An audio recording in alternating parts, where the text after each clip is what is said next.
The Erythra was a skeletal outpost, lashed to a rogue asteroid in the Kepler 91 void, where stars flickered like candles snuffed by a gust of void wind.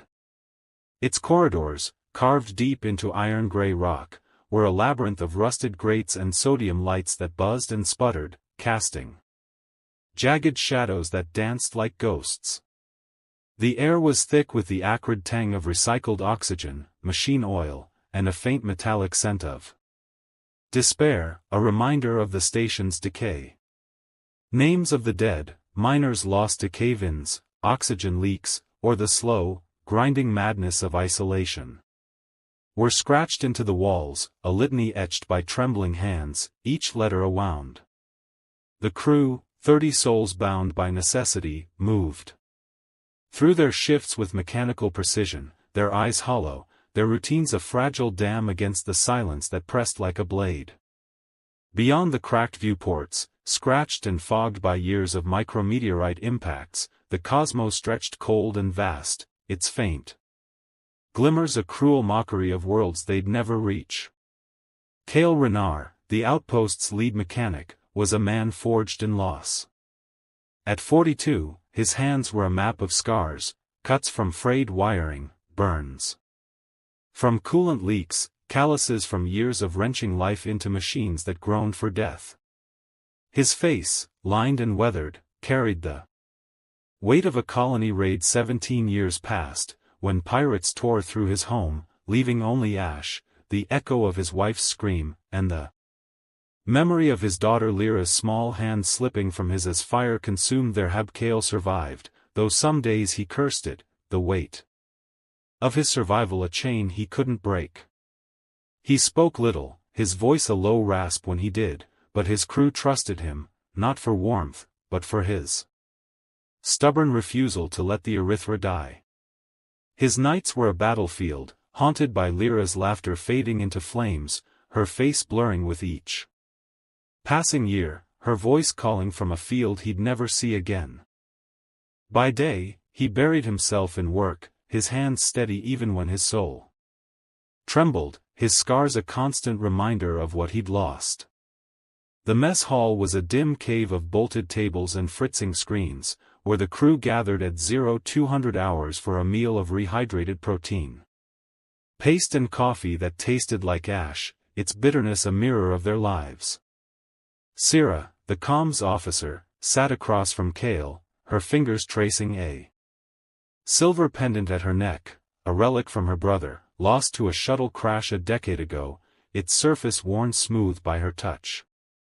At 29, her eyes held a flicker of hope, a light Cale envied but could no longer find, a spark that hadn't yet been crushed by the void. Torv, the security chief, slouched nearby, his massive frame filling the bench, his shaved head gleaming under the flickering fluorescence, his jaw working as he chewed, loud and deliberate. His sidearm rested on the table, its grip worn from years of habit, a challenge to anyone who met his gaze.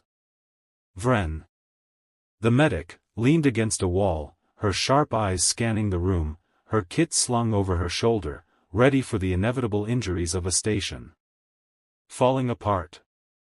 The rest of the crew, miners with dust-stained jumpsuits, techs with oil-smeared hands, a handful of engineers, murmured in low tones, their voices a faint hum against the station's constant drone, a low growl that never stopped, a heartbeat that kept them alive. "Reactors holding?" Sira asked, her voice soft but clear, cutting through the chatter, her eyes meeting Cale's, searching for something steady in the chaos. Cale stirred his coffee, the spoon clinking against the chipped mug, his fingers smudged with grease, the familiar weight of the task grounding him.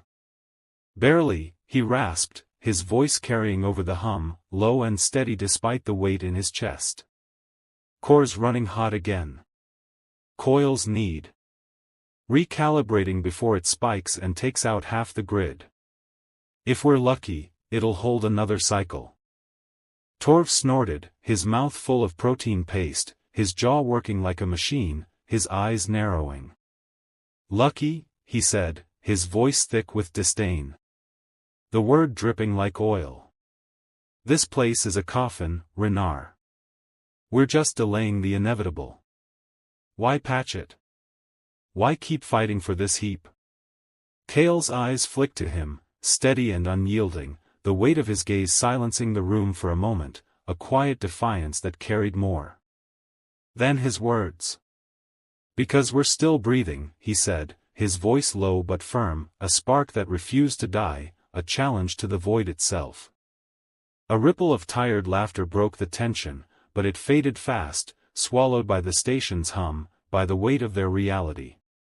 The Erythra was a mining outpost, tasked with extracting rare isotopes from the asteroid's core for a company that had all but forgotten them, its promises of support as empty as the void. Supplies were 6 months late, comms relays spotty at best, their signals fading into static before reaching anyone who cared. Rescue was a word they no longer spoke aloud, a dream they buried in silence. They were alone, and the void didn't care, its indifference a weight heavier than the asteroid itself. Cale pushed his tray aside, the protein paste untouched, its gray mass congealing in the dim light. He stood, his boots scuffing the grated floor. The sound sharp in the quiet. "I'm checking the core," he said, his voice flat, not waiting for a response. The crew watched him go, their eyes lingering, not with hope, but with the quiet trust that if anyone could keep the Erythra alive another day, it was Cale, his scars a testament to his refusal to break. In the reactor bay, the air was colder, heavier, thick with the burn of ozone and the faint hum of radiation that made Cale's skin prickle. The core loomed at the center, a tangle of coiled pipes and scarred casings, its surface pitted from years of patches, its glow faint but unsteady, a dying star held captive. Cale's headlamp cast a narrow beam, its light catching the sweat on the walls, the faint glint of frost where seals had failed. The air sharp with the tang of metal and decay. He knelt by a coolant duct, his hands moving with practiced precision, his wrench cold against his scars, its weight familiar, grounding. The station groaned around him, its frame creaking under the asteroid's weight, a reminder of how fragile their existence was, how close they danced to oblivion. He worked alone, the hum of the core a steady counterpoint to the silence, his hands steady despite the tremor in his chest, the weight of Lyra's memory pressing like a blade. He saw her in flashes, her laughter, her small hands reaching for his, her eyes bright with life, then gone. Swallowed by fire, her screams louder than the flames. He shook his head, forcing the memory away, his hands tightening on the wrench, the pain of his scars anchoring him to the present.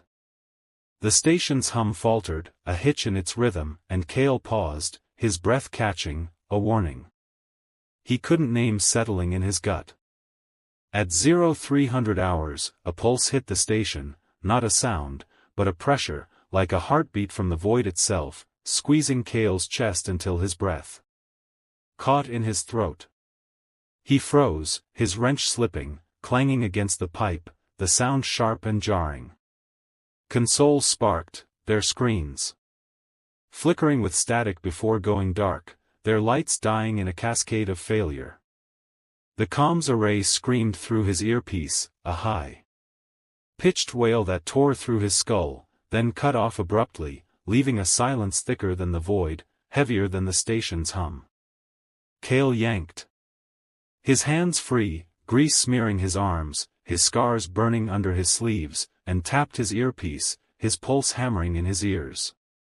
"Sira, what's happening?" he rasped, his voice tight, his breath uneven. Her voice crackled back, sharp with panic, a tremor cutting through her usual calm. "Comms are down. Sensors caught something, big, just outside visual range. It's not a ship, Cale. It's something else." Cale was already moving, his boots pounding the grated floor as he sprinted through the corridors, the station's hum faltering, lights flickering overhead, casting shadows that seemed to twist and linger. The control room was chaos when he arrived, tech scrambling at fritzing. Consoles, their hands shaking, their curses a litany against the failing systems, miners shouting over each other, their voices raw with fear, Vren cursing as she checked a tech who'd been shocked by a sparking panel, his hands blistered, his eyes wide with panic. Sira stood at the main sensor station, her face pale, her fingers trembling over dead controls, her pendant glinting in the flickering light. Torv loomed behind her, his hand resting on his sidearm, his eyes narrow, scanning the room like a predator, his jaw tight. "Show me," Kale said, his voice cutting through the noise like a blade, steady despite the storm in his chest. Sira pointed to a grainy feed, the only one still working, its image stuttering, flickering like a dying flame. Beyond the asteroid, a shadow hung in the void, a vast, jagged lattice of spires, its edges curling like claws frozen in black ice, its form both solid and unreal, a wound torn in the starfield. It gave no heat, no emissions, no sign of engines or life, nothing the sensors could read. Just presence, heavy and wrong, making Kale's head throb, his scars burn, his breath catch in his throat. "What the hell is that?" Torv muttered, his voice low, almost reverent in its fear, his hand twitching toward his sidearm, as if a bullet could answer the void. Kale's jaw tightened, his scars itching under his sleeves, a warning he couldn't name, a cold weight settling in his gut. "Doesn't matter," he said, forcing his voice steady, his eyes locked on the lattice, its spires unmoving yet alive, watching. "Get the array back up. We need eyes." The crew scrambled, their hands shaking as they patched wires, rebooted systems, their hopes a whisper against the silence, their curses a shield against the fear. Kale stayed by the sensor station, his eyes locked on the lattice, its form making his head ache, his scars burn. The air grew thick, the station's hum faltering, a low groan that echoed in his bones, a warning that something had changed, something had come. His fingers tightened on the console's edge, the metal cold against his scars, his pulse hammering. Whatever it wasn't here to save them. It was here for something else, something they didn't yet understand. By the next cycle, what passed for dawn in the void, marked only by a shift in the station's clocks, a faint tick of time in a place where days meant nothing, the crew had wrestled partial sensors back online, their hands blistered, their curses a litany against the Erythra's failing systems, their eyes red from sleeplessness and fear. The lattice was closer now, its obsidian spines twisting in ways that defied geometry, as if they folded space itself, their edges smearing starlight into unnatural hues, violet, indigo, colors that stung the eyes and left a faint ache in the skull, a pressure that made the air feel wrong. It didn't scan like a ship, it shifted, a predator circling its prey, its form both solid and unreal, a presence that made the void feel crowded, heavy, alive. The Erythra's scans were useless, spitting errors or blank data, as if the lattice refused to be known, its existence a challenge to their machines, their minds, their reality.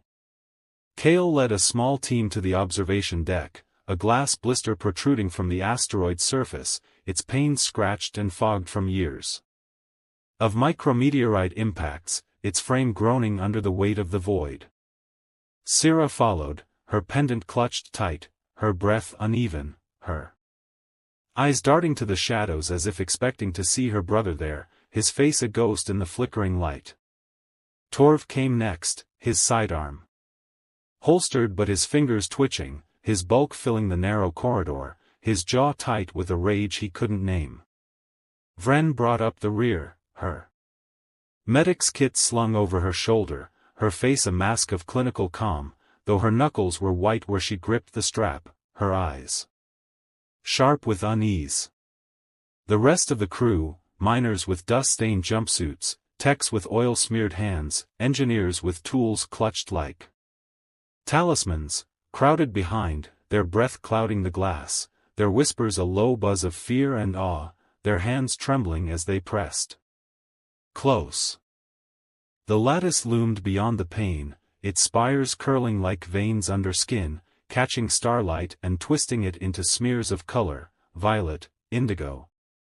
Hues that weren't meant for human eyes, hues that made Cale's head throb, his scars burn under his sleeves, raw and angry. It was closer now. Not moving but shifting, its edges blurring, as if it existed in a place where space bent, where reality faltered.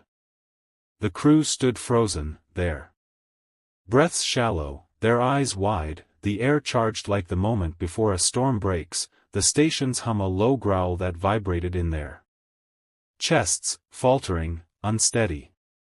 "It's watching us," Syrah whispered, her voice barely audible, her pendant glinting in the dim light, her fingers trembling as she clutched it, her eyes fixed on the lattice, searching for something she couldn't name. No one laughed, no one spoke, the weight of her words settling over them like ash. Cale's skin prickled, a warning he couldn't shake, his scars burning, his chest tight. Then, a presence touched their minds, not sound, but thought, sliding in like oil, smooth and cold, its edges sharp, cutting. It wasn't words, not exactly, but images, a cascade of steel reflections, cold and stark, stretching into the shadowed void, a hand outstretched, steady and empty, heavy with resolve, a door unopened, its frame pulsing with a glow that drew.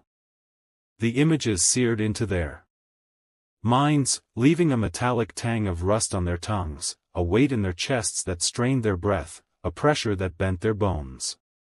Cale's vision blurred, his breath catching, and for a moment, he saw Lyra, her small face laughing, in a field of grass that had never existed, her hand reaching for his, her eyes bright with a life he couldn't save, her laughter warm and real.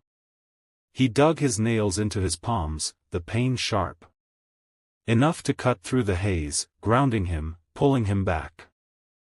The image faded, but the pull lingered, like a tide dragging at his soul, whispering promises of peace he didn't trust, couldn't trust. His scars burned, a warning, a tether, a reminder of who he was, what he'd lost, what he refused to lose again. What the hell was that? Torv growled, his voice shaking despite his bulk, his hand twitching toward his sidearm, his eyes wild, as if a bullet could answer the void, could silence the pressure in his skull. Cale swallowed, his throat raw, his voice steady despite the tremor in his chest, the ache in his bones. "I don't know," he said, his eyes still on the lattice, its spires unmoving yet alive, watching, waiting. The crew returned to their posts, but the station felt different now, smaller, thinner, as if its walls had grown brittle under the lattice's gaze, as if the Erythra itself was shrinking, retreating.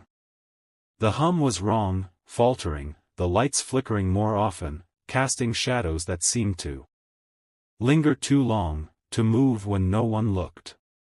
Cale's scars burned, a constant itch he couldn't scratch, a warning he couldn't name, a cold weight settling in his gut. The lattice didn't move closer, didn't need to, but its presence pressed harder, seeping into their bones, making the air heavy with something they couldn't name, something that made their chests ache, their thoughts blur. By the night cycle, the visions had grown sharper, more vivid, cutting deeper, like a blade that knew where to strike. Syrah woke sobbing in her bunk, her voice trembling as she told Cale she'd seen her brother, his face clear as ever, his voice warm, promising she'd never be alone again. That she could let go of the pain, the grief, the weight. "He was there, Cale," she said, her eyes red, her pendant clutched so tight it left marks in Her palm, her voice raw with need. He was smiling, saying I'd be free, that I could be whole. Vren, ever the medic, reported miners dreaming of a city, its towers alive, humming like engines, its paths offering shelter, quiet, a strength that faded into emptiness when they woke. They wake up crying, she said, her voice low, her eyes sharp with unease, her hands steady but her jaw tight. Not scared, just empty, like something's been taken. Torv, red-eyed and silent, his face a mask of barely contained rage, admitted to nothing, but he snapped at anyone who came too near, his hand never straying from his sidearm, his knuckles white, his breath uneven. Others screamed in their sleep, their cries echoing through the corridors, some clawing at their temples as if to dig the images out, their nails leaving blood on their skin, their eyes wild with fear. Kale stayed awake, refusing sleep, his hands trembling as he sketched the lattice's shape on a cracked tablet, its curves like veins under skin, its form both beautiful and wrong, a heartbeat he couldn't hear but felt, pulsing in his chest, his scars. He didn't trust the visions, didn't trust the calm they promised, the peace that felt too clean, too sharp, like a blade disguised as a gift. In the reactor bay, he worked alone, recalibrating the cooling coils, the core's hum a steady counterpoint to the chaos in his head, its low growl a tether to reality, a reminder that he was still here. The air was thick with the burn of ozone, the pipes sweating in the cold, his headlamp flickering as if struggling against the dark, casting shadows that moved when he wasn't looking. The station groaned around him, its frame creaking under the asteroid's weight, a reminder of its fragility, of their fragility, of how close they danced to oblivion. Sira found him at 0400 hours, her silhouette framed in the reactor bay door, her face drawn and pale, her pendant glinting in the flickering light of his headlamp, her eyes red with tears she didn't try to hide. "It's not a ship, Kale," she said, her voice low, almost reverent, trembling with something between fear and hope, a need that made her words sharp. "It's something alive, something that sees us." Kale didn't look up, his hands buried deep in wiring, the wrench cold against his scars, his fingers steady despite the tremor in his chest, the weight of her words pressing like a blade. "Maybe," he said, his voice a rasp, his focus on the coil, on the hum, on anything but the pull in his mind, the ache in his scars. "It showed me my brother again," Sira said, her voice breaking, her words spilling out like a confession, raw and desperate. He was standing there, Kale, smiling, saying I'd never be alone, that I could be whole, that I could let go of all this pain, this station, this void. "Don't you see her, Kale? Your girl? Don't you see Lyra?" Kale's wrench stilled, his chest tightening, the memory of Lyra's laughter cutting through him like a blade, sharp and unyielding. He saw her every night, running through a field, her small hands reaching for his, her laughter bright, then silence, flames swallowing her, her screams louder. Then the fire, her face blurring with each passing year. He shook his head, forcing his hands to move again, the wrench grinding against the bolt.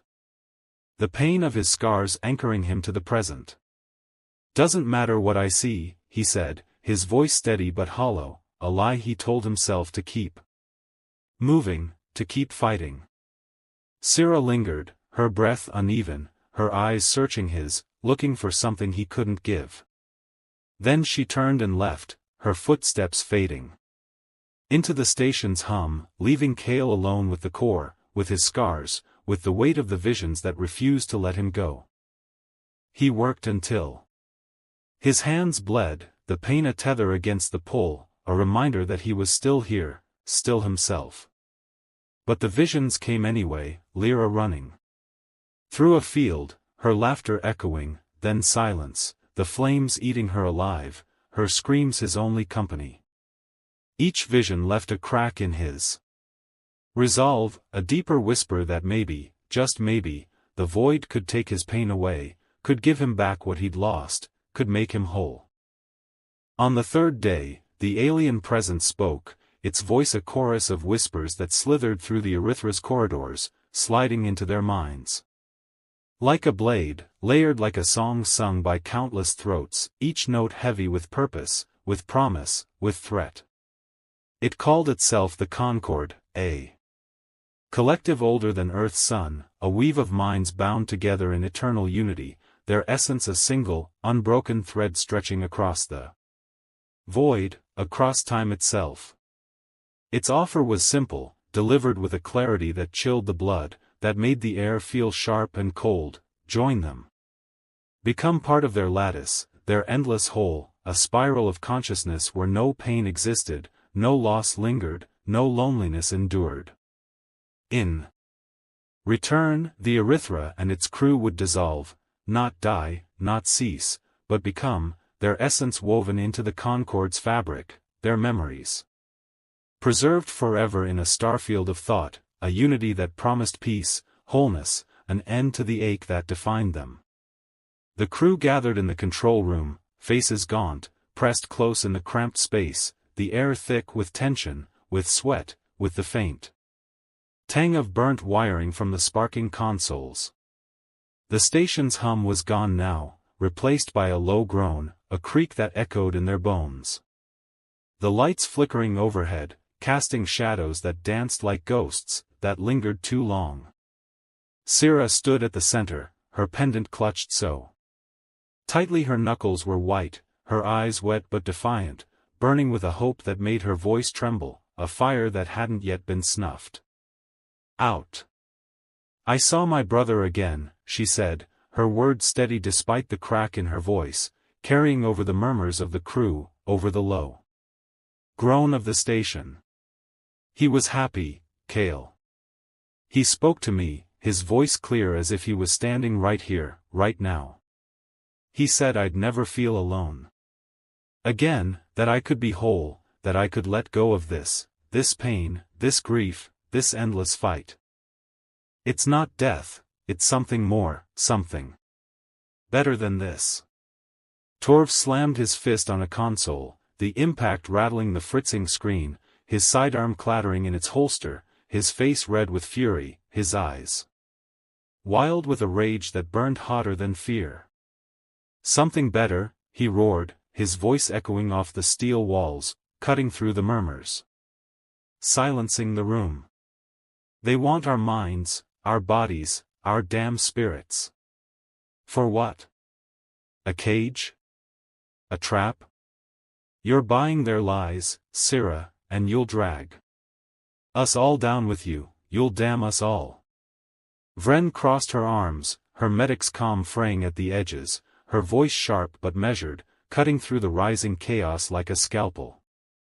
"We don't know what they want," she said, her eyes scanning the crew, assessing their fear, their fractures, her hands steady despite the tension in her jaw. "But we're not exactly thriving out here, are we? Supplies are down to scraps, the air filters are failing, half of us are coughing up blood. Lungs burning from the dust. The reactor's one bad day from meltdown, and we're months from rescue, if it ever comes. If this is a choice, maybe it's the only one we've got left." The room erupted, voices overlapping in a storm of desperation and rage, a cacophony that shook the air. Miners shouted about the city in their dreams, its spires alive, pulsing like hearts, its streets promising peace, their hands trembling as they spoke of lost families, of rest they'd never known, of a wholeness that called to them. Techs argued, their voices raw, some clutching tools like weapons, others staring at the floor, their eyes glassy with visions of surrender, of release. Torv's faction rallied behind him, their hands on mining lasers, crowbars, makeshift blades. Their faces set with the grim resolve to die fighting rather than yield, to burn before they broke. Syrah's group grew, half the crew now drawn to her words, to the promise of peace, their voices soft but fervent, a hymn to the wholeness they craved, their eyes lit with a strange, eerie calm that made Cale's skin crawl, his scars burn. Cale stood at the edge, silent, his hands in his pockets, his scars hidden but burning, raw and angry, the Concord's offer clawing at his chest like a living thing, a weight that made his breath catch. No more dreams of Lyra's screams, no more waking to an empty bunk, the weight of her absence crushing his chest, his heart, his soul. No more nights staring at the void, wondering why he'd survived when she hadn't, why he was still here when she was gone. The visions promised peace, a world where Lyra's laughter wasn't a memory but a reality, where he could hold her again, feel her small hand in his, hear her voice without the echo of flames. But something felt wrong, a splinter in his mind, sharp and jagged, a warning he couldn't ignore. The visions were too perfect, too tailored, like a trap baited with his deepest wounds, a lure designed to hook his grief, to pull him under. Why did the Concord need them? Why not take what they wanted, with all their power, their ancient, iron-hard strength? Why this offer, this plea, this promise that felt like a lie? He slipped away to the sensor bay, a smaller chamber lined with blinking consoles and tangled cables, the air cold and sharp with static, the flickering screens casting a sickly glow. The crew's shouts faded behind him, a distant storm, as he pulled up the sensor logs, his hands moving with a practiced ease, his eyes narrowed against the flickering light, his scars burning under his sleeves. The Concord's lattice emitted faint pulses, like a heartbeat, but they weren't random, they synced with the crew's brainwaves, spiking when Syrah wept for her brother, when Torv's anger flared, when Cale's own grief surged at the thought of Lyra, a wave that drowned his thoughts, that pulled at his soul. He brushed off a disturbing pattern, their pain seemed to amplify in sync with the alien pulses, as if the Concord was feeding on it, drawing it out like blood from a wound, drinking their sorrow to fuel something he couldn't see, couldn't know. A miner, his name half forgotten, stumbled past, his eyes unfocused, his face gaunt, muttering under his breath, "They drink our tears." Cale froze, the words sinking like a blade into his gut, cold and sharp, a truth he couldn't shake. He shook his head, paranoia, he told himself, a reflex of a mind stretched thin, but the doubt took root. Stubborn and unyielding, a seed of truth that grew in the silence. The Concord's voice pulsed again, unbidden, pressing into his mind, its chorus heavy, insistent, a demand wrapped in a promise. "You are fragmented," it said, the words a weight, a judgment. "We are whole. Choose." Cale returned to the control room, the crew's voices a cacophony now, a storm threatening to break, to tear the Erythra apart. Syrah's faction had grown, their numbers swelling, their chants soft but fervent, a hymn to the peace they craved, their eyes glassy with visions of wholeness, of release. Torv stood opposite, his group a wall of fists and weapons, their eyes burning with defiance, ready to die rather than yield, to burn before they broke. Cale stood between them, torn apart inside, his hands steady but his chest tight, the weight of duty pressing against the pull of grief, the ache of Lyra's memory, the promise of peace. Duty demanded he protect his crew, keep the Erythra alive another day, patch its wounds, hold the line against the void. Grief tempted him to let go, to surrender to the Concord, to find Lyra in whatever peace they offered, to escape the pain that had defined him for 17 years. But the pattern in the logs, the miner's muttered words, burned in his mind, a warning he couldn't ignore. This is a trap, a lie, a hunger. He stepped forward, his boots scuffing the grates, his voice low but carrying over the chaos, steady despite the storm inside him, the ache in his scars, the weight of his choice.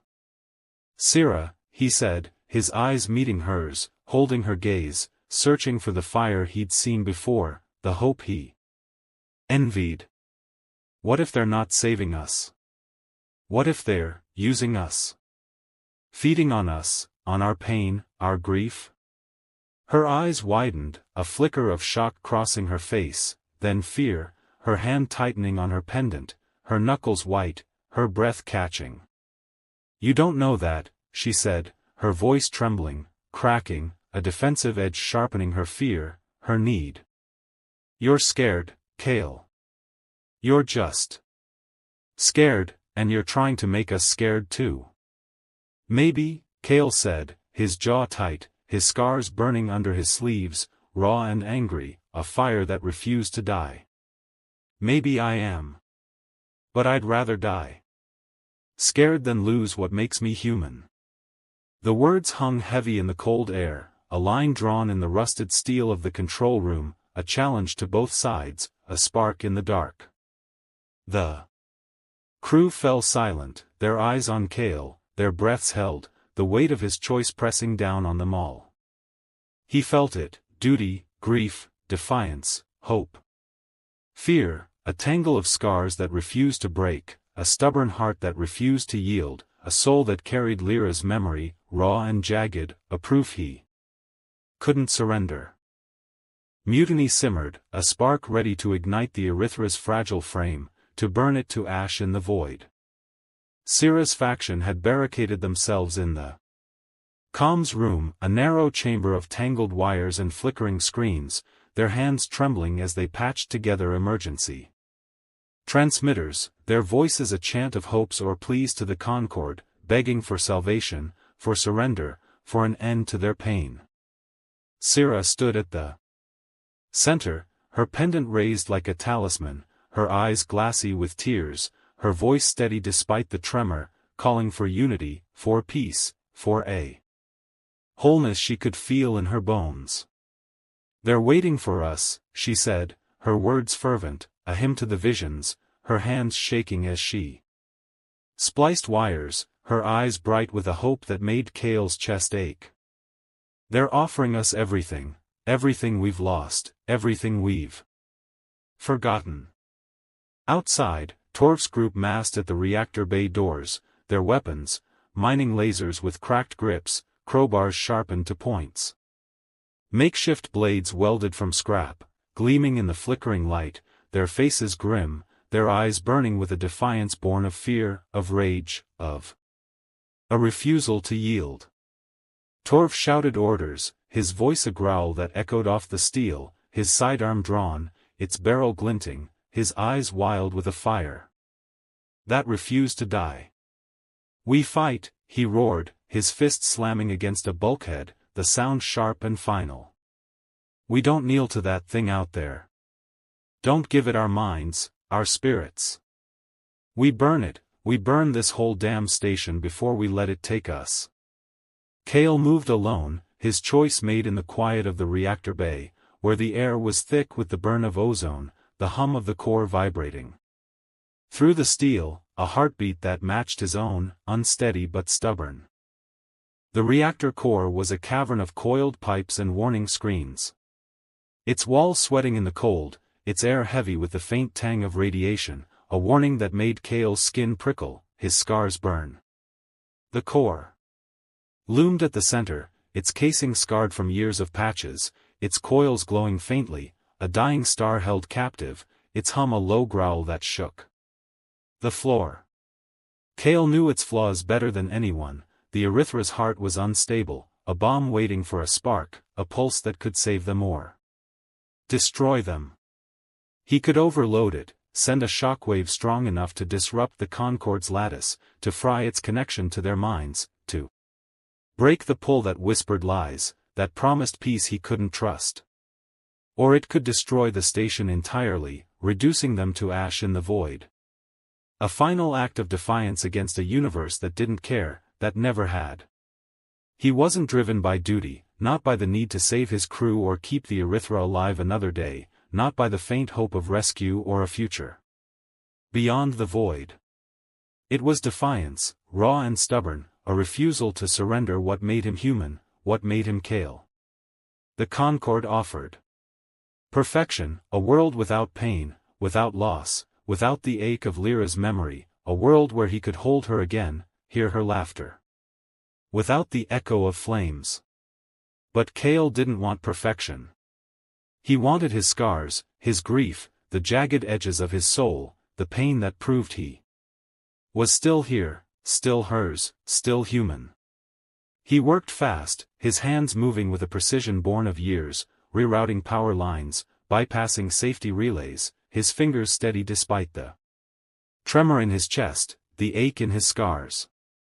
The core's hum grew louder, a roar that shook the pipes, the air trembling with static, the screens flashing warnings in red, overload imminent, core failure, evacuate. His headlamp flickered, casting shadows that danced like ghosts. The walls closing in as the heat rose, sweat beading on his brow, stinging his eyes, mixing with blood where his scars had split. The Concord's voice surged into his mind, sharper now, a chorus of accusation, heavy with scorn, with pity, with a promise he couldn't trust. Why resist, it demanded, its words pressing like a blade against his skull, cutting deep. You are alone. You are broken. Join us, and be whole. Kale's hands shook, his scars burning, raw and angry, sweat mixing with blood, his breath ragged, his chest tight. I'm not broken, he rasped, his voice raw, barely audible over the core's roar, a defiance that burned hotter than the radiation searing his skin. I'm me. The vision of Lyra returned, vivid and cruel, cutting deeper than ever, her laughter ringing in a field of grass, her small hand reaching for his, her eyes bright with life, her smile warm and real, a promise of peace, of wholeness. Tears burned Kale's cheeks, his chest aching with the weight of her absence, the grief that had defined him for 17 years, the pain that was his, not theirs. The Concord's promise wrapped around him. Soft and seductive, a whisper that pulled at his soul, join her. Be whole. Let go. But he saw the lie in her eyes, the too perfect curve of her smile. The flaw that wasn't his Lyra, wasn't his memory, wasn't his pain. You're not her, he whispered, his voice breaking, raw and jagged, a sob caught in his throat, his hands trembling as he gripped the switch, blood smearing the panel. He slammed the switch down, his hands shaking, his scars screaming, and the reactor screamed with him, a high-pitched wail that tore through the station like a living thing, a howl of defiance, of refusal, of humanity. The pulse hit like a thunderclap, a shock wave of raw energy ripping through the urethra, a wave that shook the steel, that shattered the silence. Consoles erupted, their screens exploding in showers of glass and sparks, circuits frying with a hiss, their lights dying in a cascade of failure. Lights shattered overhead, plunging corridors into darkness, the only light the faint glow of emergency alarms, their red pulsing like blood, like a heartbeat. The station lurched violently, its frame groaning as pipes burst, steam hissing, scalding the air, the walls shuddering under the strain, the asteroid itself trembling as if wounded. Kale stumbled from the reactor bay, his boots slipping on the slick deck, his arms burned, skin blistering where radiation had seared through his jumpsuit, raw and weeping, his breath coming in ragged gasps, his vision swimming, blood trickling from his nose, a coppery tang in his mouth. He leaned against a bulkhead, the metal cold against his burned shoulder, his body screaming but his mind clear, unbroken, defiant. Outside, the Concord's lattice convulsed, its spires fracturing like glass, cracks glowing white-hot, then fading to black, its unnatural light flickering like a dying star, its form twisting, collapsing. The pull in their minds snapped, a wire severed, leaving the crew in silence, their thoughts their own. Again, free but shaken. In the comms room, Syrah's group collapsed, their chant silenced, their hands trembling as they sobbed, clutching each other, their eyes wide with the shock of freedom, of release. Torf's men dropped their lasers, their crowbars clanging against the deck, their faces pale, staring into the darkness as if seeing the void for the first time, their defiance tempered by the weight of survival.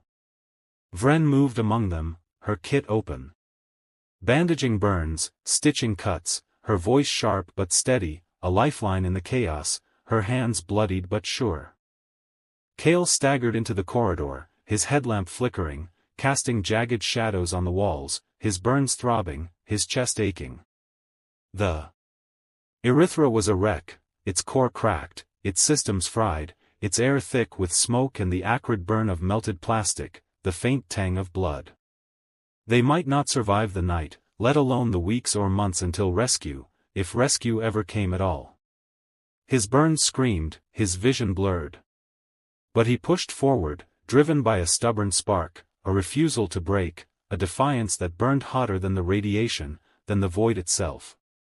He'd chosen, not for them, not for himself, but for the jagged, human thing that refused to yield, even against the void, even through the corridors. The Concord didn't retaliate, didn't strike back with the fury of forged steel, didn't unleash its power to crush the Erythra into dust. Its lattice pulsed once, a faint ripple in the void, a final heartbeat that echoed faintly, then began to fold away, shrinking into the starfield like a tide. Receding into nothingness, its spires dissolving, its form fading. The stars reappeared behind it, cold and steady, unmoved, as if the lattice had never been, as if the void had erased all trace of its presence, its power, its hunger. But before it vanished, it spoke, not to the crew, not to the Erythra, but to Kale alone, its voice no longer a chorus but a single whisper, raw and ancient, heavy with a truth he hadn't seen, a confession that settled over him like ash. "We sought your sorrow to feel again," it said, the words soft but heavy, a blade wrapped in silk, a truth that cut deep. "You gave us more." The vision came with it, unbidden, burning into his mind, a spiral of steel, vast and cold, stretching into the shadowed void, its edges sharp and unyielding, a weave of strength and memory that held firm. But there, at its heart, was a faint, glowing scar, a wound, raw and jagged, where the Erythra's pulse had touched it, a scar that pulsed with a light that wasn't theirs, a light that was human, that was pain, that was defiance. The Concord's confession settled over him, cold and undeniable, a truth that reshaped everything. They were a collective, a weave of minds so old they'd forgotten the taste of fire, the ache of loss, the spark of defiance, their thoughts a perfect, unfeeling whole, a unity that had grown numb across the ages. They'd been drawn to humanity's raw emotion, grief, pain, the stubborn refusal to break, hoping to rekindle their faded sentience, to feel something long lost, to taste the fire they'd forgotten. Kale's pulse, born of his refusal to surrender his pain, hadn't just disrupted their lattice, it had marked it, woven a thread of human resolve into their steel, a scar no blade could hide, a weight no frame could bear. The Erythra was a husk now, its corridors dark, its air cold and thin, laced with the acrid tang of smoke and melted metal, the faint coppery scent of blood. The reactors flickered, their hum a dying whisper, the core cracked but stable, for now, a fragile thread holding them to life.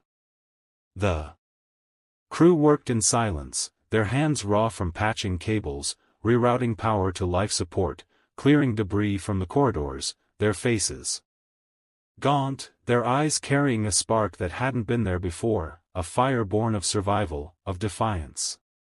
Syrah knelt beside a console in the control room, her fingers trembling as she spliced wires, her pendant tucked into her shirt, hidden now, her eyes red but focused, steady, a flicker of the fire she'd lost, a strength she'd found in the dark.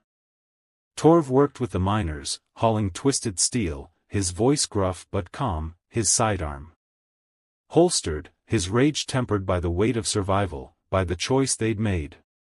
Vren moved among them, her kit open, bandaging burns, stitching cuts, her hands steady despite the blood that stained her gloves, her eyes sharp with the weight of duty, a lifeline in the chaos.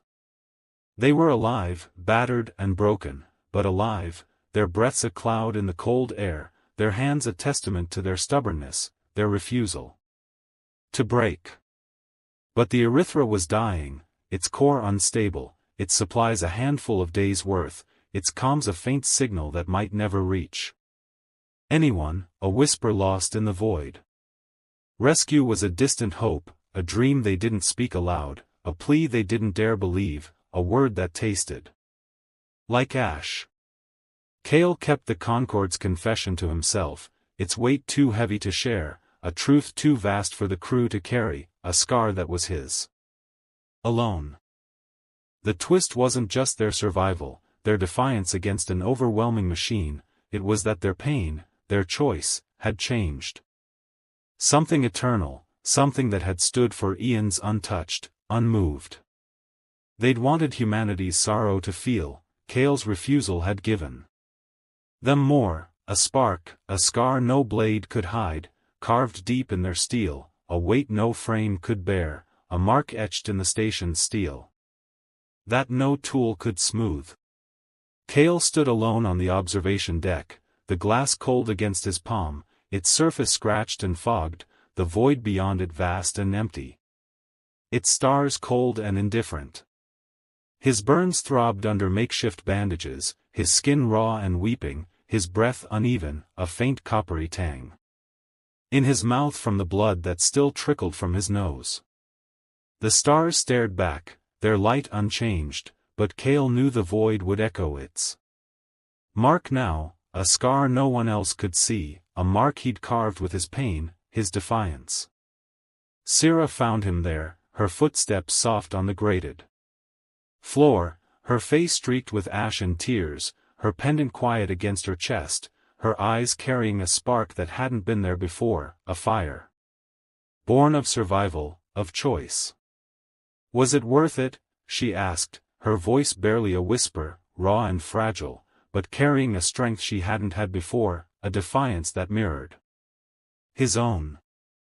Kale traced a burn on his thumb, the pain grounding him, sharp and real, a tether to the present, to himself. He saw Lyra's face, not the Concord's lie, not the too-perfect vision, but his own memory, raw and jagged, her laughter echoing through a field of grass lost to ash, her hand slipping from his as flames roared, her screams fading into silence, her absence a wound that would never heal. The ache was his, not theirs, a pain he'd fought to keep, a pain that proved he was still here, still hers, still human. We gave them our pain, he said, his voice steady now, low but firm, carrying the weight of his choice, the weight of his defiance, the weight of Lyra's memory. And they'll never forget it. The crew worked on, their hands raw, their faces gaunt, their eyes carrying a spark that burned brighter now, a fire that refused to die. The Erythra groaned, its frame trembling, its air thin, its core faltering, but they held on, stubborn, scarred, refusing to break, refusing to yield.